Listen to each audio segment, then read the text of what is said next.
Hello and welcome. I'm Judith Richards, the creator of TRTP, the Richards Trauma Process. Thanks for joining me on this, which is number 2 of our podcast series, I Choose.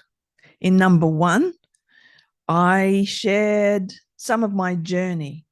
I had a ridiculous life through a lot of big trauma, and I eventually lost my mind because of it. My body was severely injured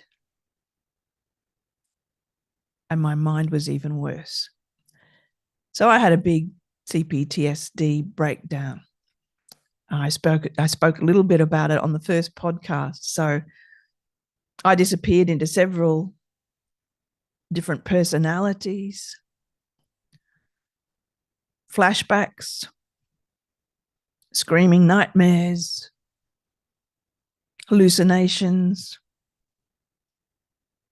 dissociation. Okay, I'll explain that term. Dissociation is when things are just too bad, and it's very sensible. It's a very sensible thing to do to survive when things are terrible, where we step away. When I was having surgery and everything that could, big surgery, and lots of things were going wrong, and, full of golden staph and collapsed lungs and blah, blah, blah, lots of infection. And this doctor came to see me and said, there's nothing more we can do for your pain. There's nothing we can do for your nausea and everything else. My suggestion is you just go somewhere else in your mind. That was a wonderful suggestion. I just went somewhere else in my mind. And when I went into this PTSD breakdown, I did it in a much bigger way. So dissociation, it's a spectrum from mild to pretty extreme.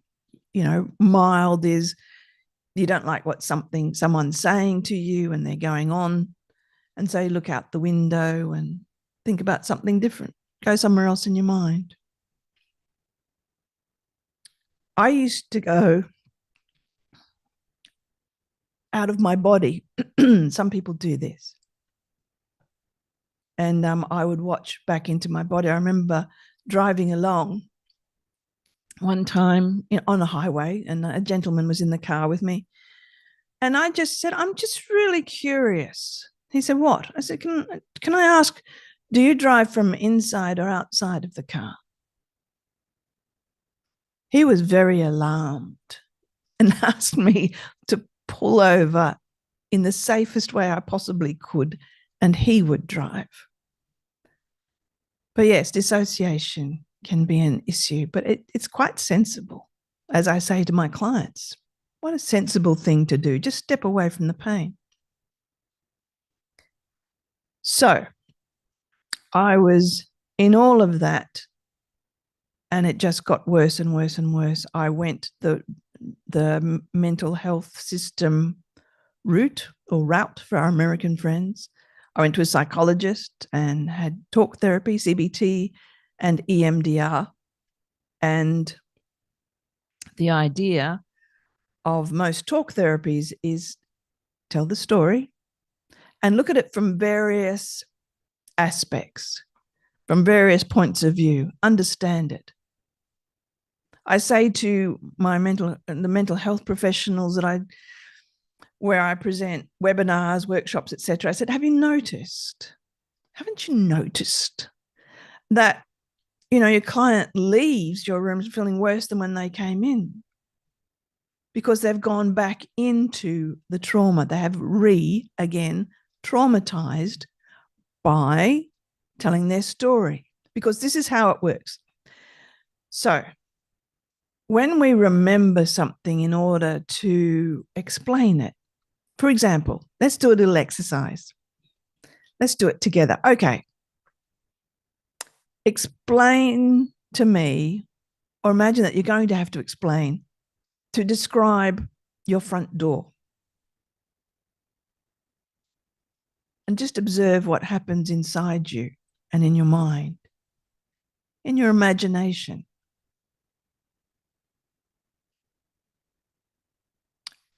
My front door, in just going into that exercise, I realize it needs a good wipe down. It's a good clean. It's very dusty. So I'll get onto that.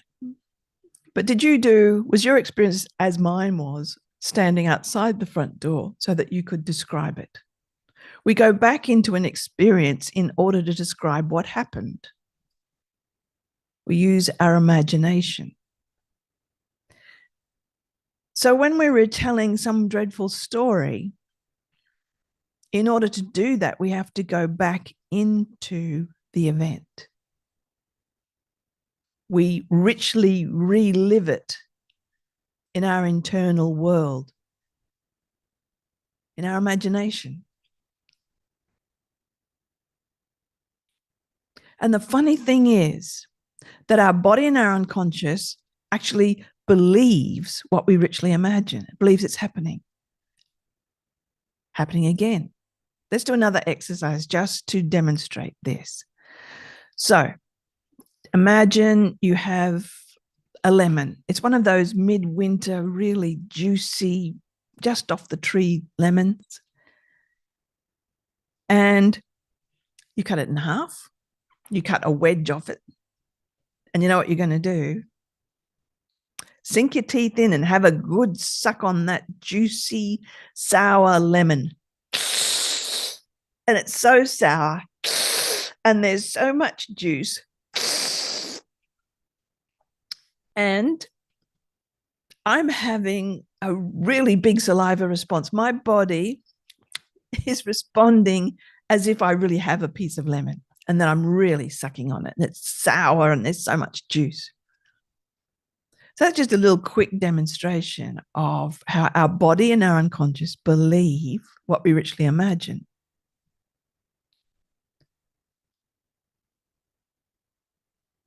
It's interesting, isn't it? So when we remember something in order to retell, we go back into that event and relive it in our rich imagination. Most people had the experience of standing outside their door in order to describe their front door. The occasional person may not. They have what we call aphantasia, which is an inability to visualize. But what I'm talking about is more than visualizing. It's having a rich internal lived experience. So, TRTP. It's not talk therapy. So how do we get to understand what the client needs, what their distress is about? Well, we don't get them to talk out what happened. No. And you can use this if you're a mental health or health therapist, practitioner, you can use this. My gift to you.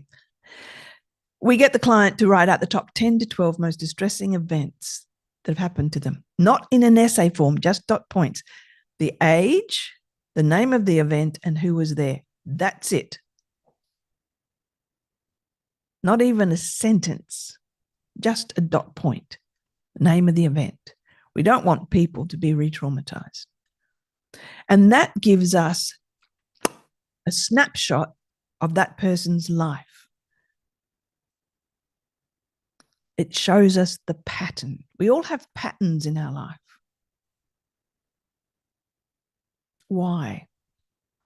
What are these patterns and why do we have them? Okay, the typical patterns are bullying and abuse.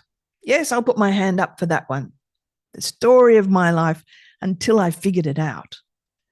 Bullying and abuse, betrayal, abandonment by those who were supposed to care. Illness, accident. Some of the clients I've had who had accident after accident, big accidents. Yep, so that gives us a snapshot of the client's life, a snapshot of your life. Wonder what that would look like. And why do we have these patterns? What locks in these patterns? Because I tell you what, you could have sent me to the moon. I would have found somebody to abuse me. It's just wherever I went. Why? What was locking that in? And there is something. Here's how it works. Up until we're 7, scrap that. Up until we're about 7, 8, we're a little sponge. And our programs are downloaded. We are programmed. I call it unconscious core beliefs. Where do these programs come from? They come from people in authority who say things to us. For example, I was told, when I reported some abuse, what did you do to that good man of God to make him do that? So it was my fault. So I took on the idea that I make good people do bad things. I am evil. I'm going to hell because I was a Catholic girl. I deserve to suffer and I deserve to be punished. And I'm going to curse, brace yourself, I'm shit and I deserve to be treated like shit. And that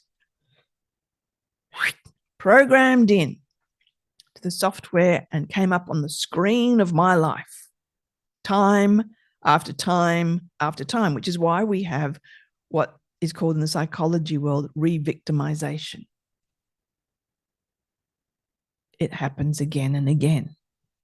Same for whether we have an abandonment pattern or betrayal or those other ones that I said. So with TRTP, the first thing we do is change those unhelpful. We uninstall that software and install the positive. I matter. I deserve to be treated with care and with respect.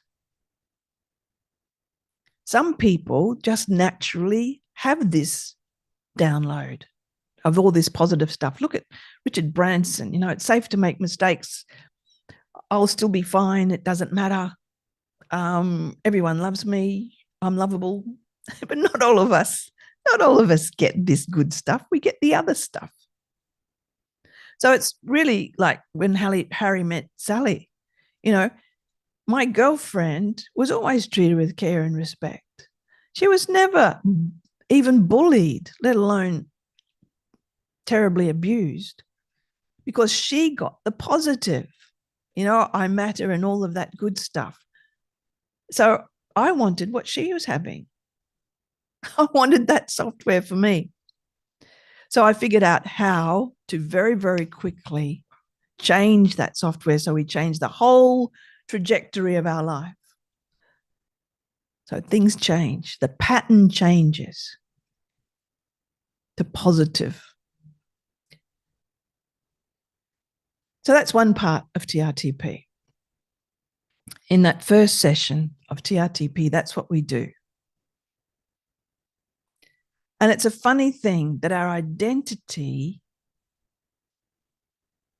is anchored in these unconscious core beliefs we take on when we're a little child. That software that's downloaded becomes our identity.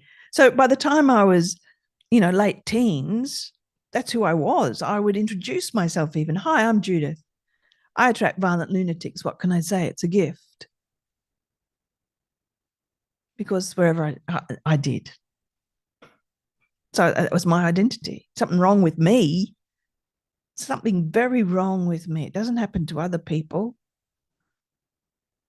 Why me? It's like I had a big neon sign on my head. Abuse me. Not helpful. Until I worked it out, how to change it really quickly. And the thing is that when we change those unconscious core beliefs to the positive, our identity must change. And so in that first session, we change those unconscious core beliefs and we introduce the client to the truth of who they really are without that stuff they took on when they were little. The lie that I took on, that I make good people do bad things, it's just a lie, but I took it on. So that's the first step. For a lot of people, that's complete transformation right there.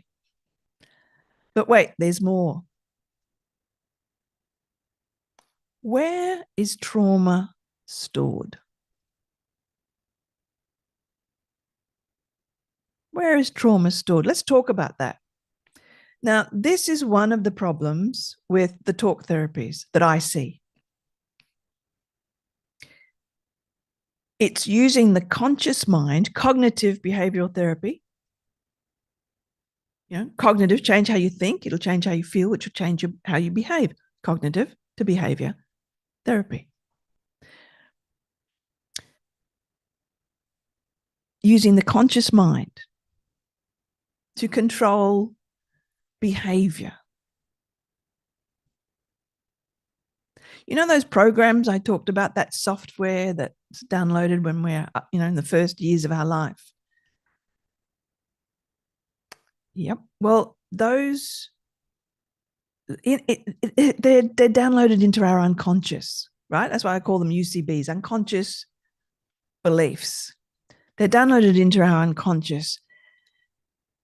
And our unconscious is what locks in the patterns I just spoke about in our life. It also locks in our patterns of thought, how we process thought, our patterns of how we feel, our patterns of behavior, locked in by the unconscious. Now, here's the thing, lean in. This is important. Our conscious mind, do you know how much of the day it works, actually? Our conscious mind only works 5% of the time. It's not much, is it? Do the math. To use that 5% of the mind to control the 95%, the unconscious, which is where trauma is stored, doesn't make sense, does it? The numbers just don't add up. So let's talk about how it works. Why is trauma stored in the unconscious? And a lot of people say, well, trauma is stored in the body. Let's just address that just for a moment. Let's consider the unconscious mind. Runs every heartbeat, runs every chemical reaction in the body, every electrical response in the body run by the unconscious. Thank goodness we don't have to consciously think about it because it wouldn't last long. The unconscious runs the body. Every chemical reaction, every electrical response is run by the unconscious. I'm saying it a couple of times because it's really important. So I say that trauma is not just stored in the body, it's stored in the unconscious, which then runs the body. It's not stored in the conscious mind. Okay, let's look at what happens if we have a traumatic event. And can we just take away the word trauma? What is trauma? Let's look at that. What is trauma? Trauma is not necessarily what happens to us, but feeling alone in that trauma. It's the wound from it. And it is a wound. I mean, Gabor Mate explains it beautifully. He says, just imagine you've got a wound on your shoulder. And on the other shoulder, there's no wound. And so someone taps you on the shoulder and says, hey, to get your attention, that's fine. Someone taps you on the shoulder here, hey, there's no protection. It's a wound, the trauma wound. It's not necessarily what happened to us, but the wound that we sustain because of that and our aloneness in it. So, but if we, instead of saying trauma, we say distress, distressing events, it broadens our view because trauma is not just about the wars that are terrible, refugees, natural disasters. It can be, were you ever humiliated by one of your teachers at school? Were you ever picked on and bullied by other children at school?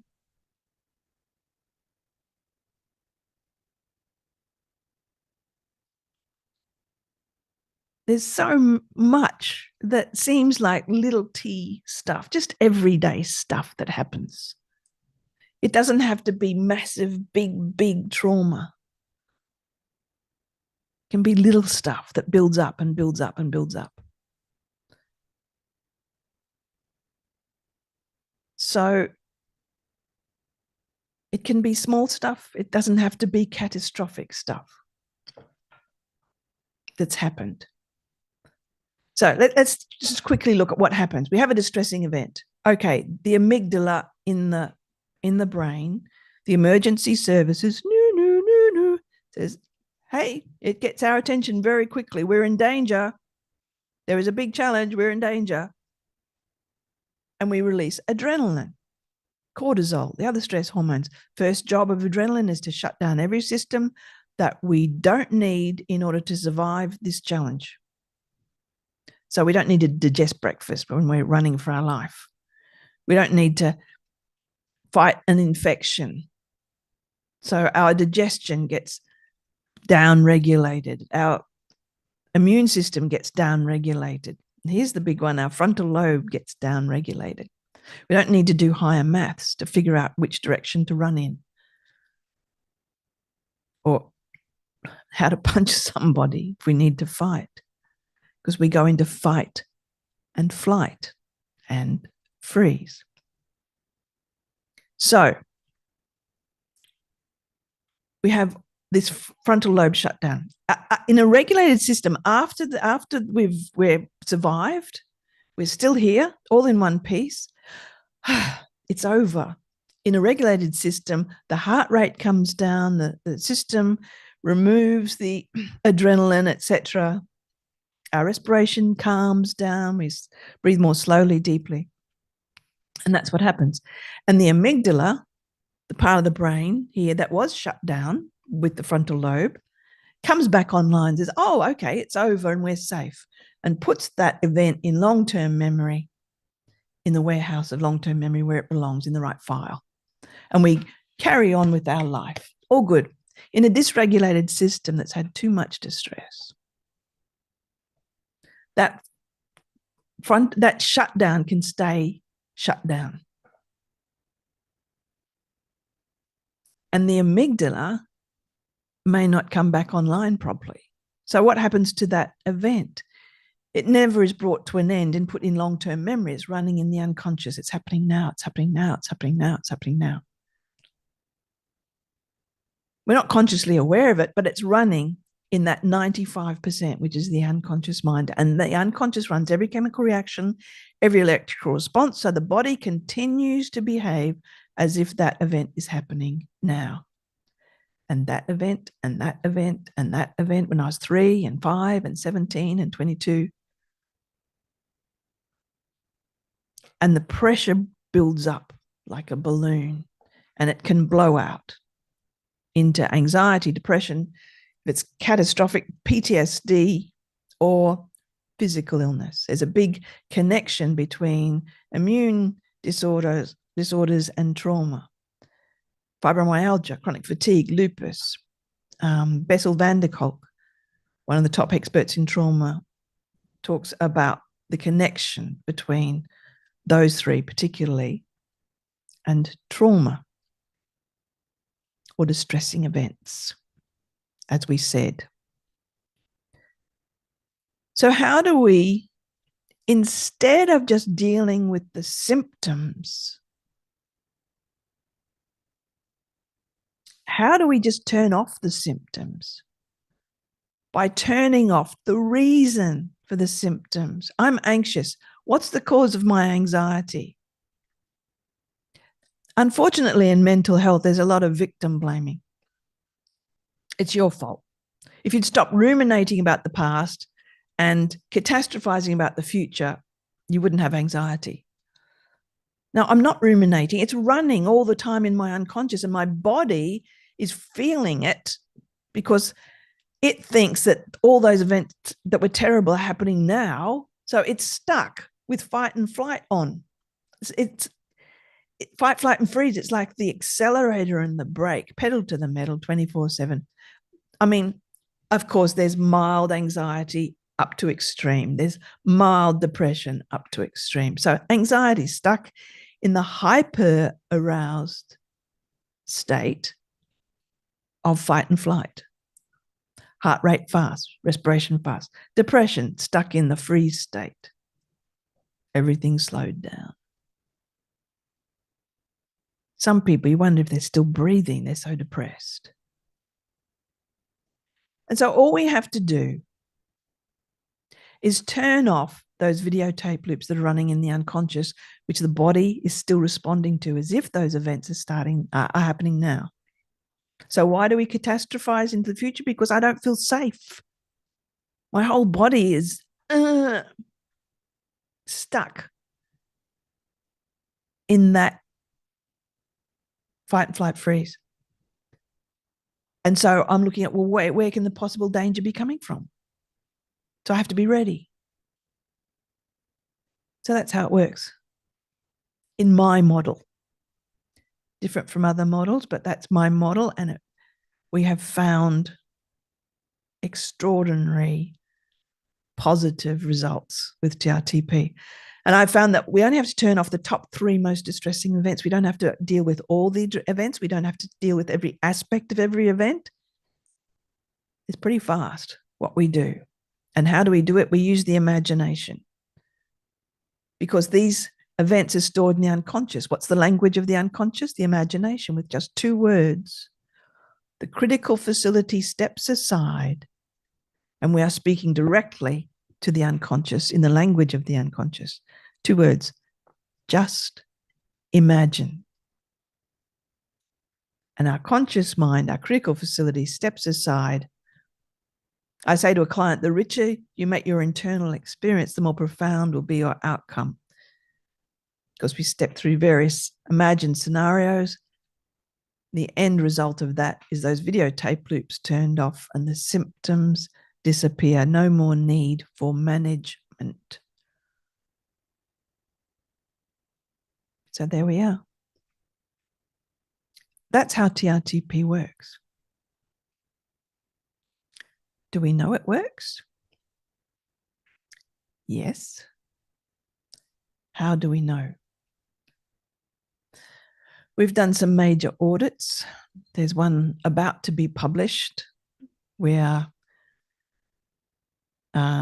in talks with the medical department at Melbourne University, partnering with them to do the big research. But we have a paper coming out soon on the initial research.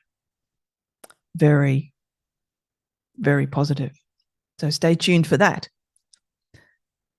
So that's a quick snapshot of what TRTP is, why it's not talk therapy, why we don't do talk therapy, why we don't just manage symptoms. We resolve those videotape loops, turn off those distressing events that are running in the unconscious. The unconscious runs the body. So my body is on a scale from mild to extreme, being run as if those events are happening now. I hope that makes sense. Thank you for joining me. And I'll see you on podcast 3.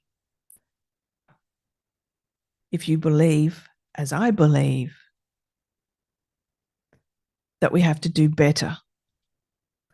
Let's do mental health better than what we've been doing. Thanks. Blessings. See you next time. Bye.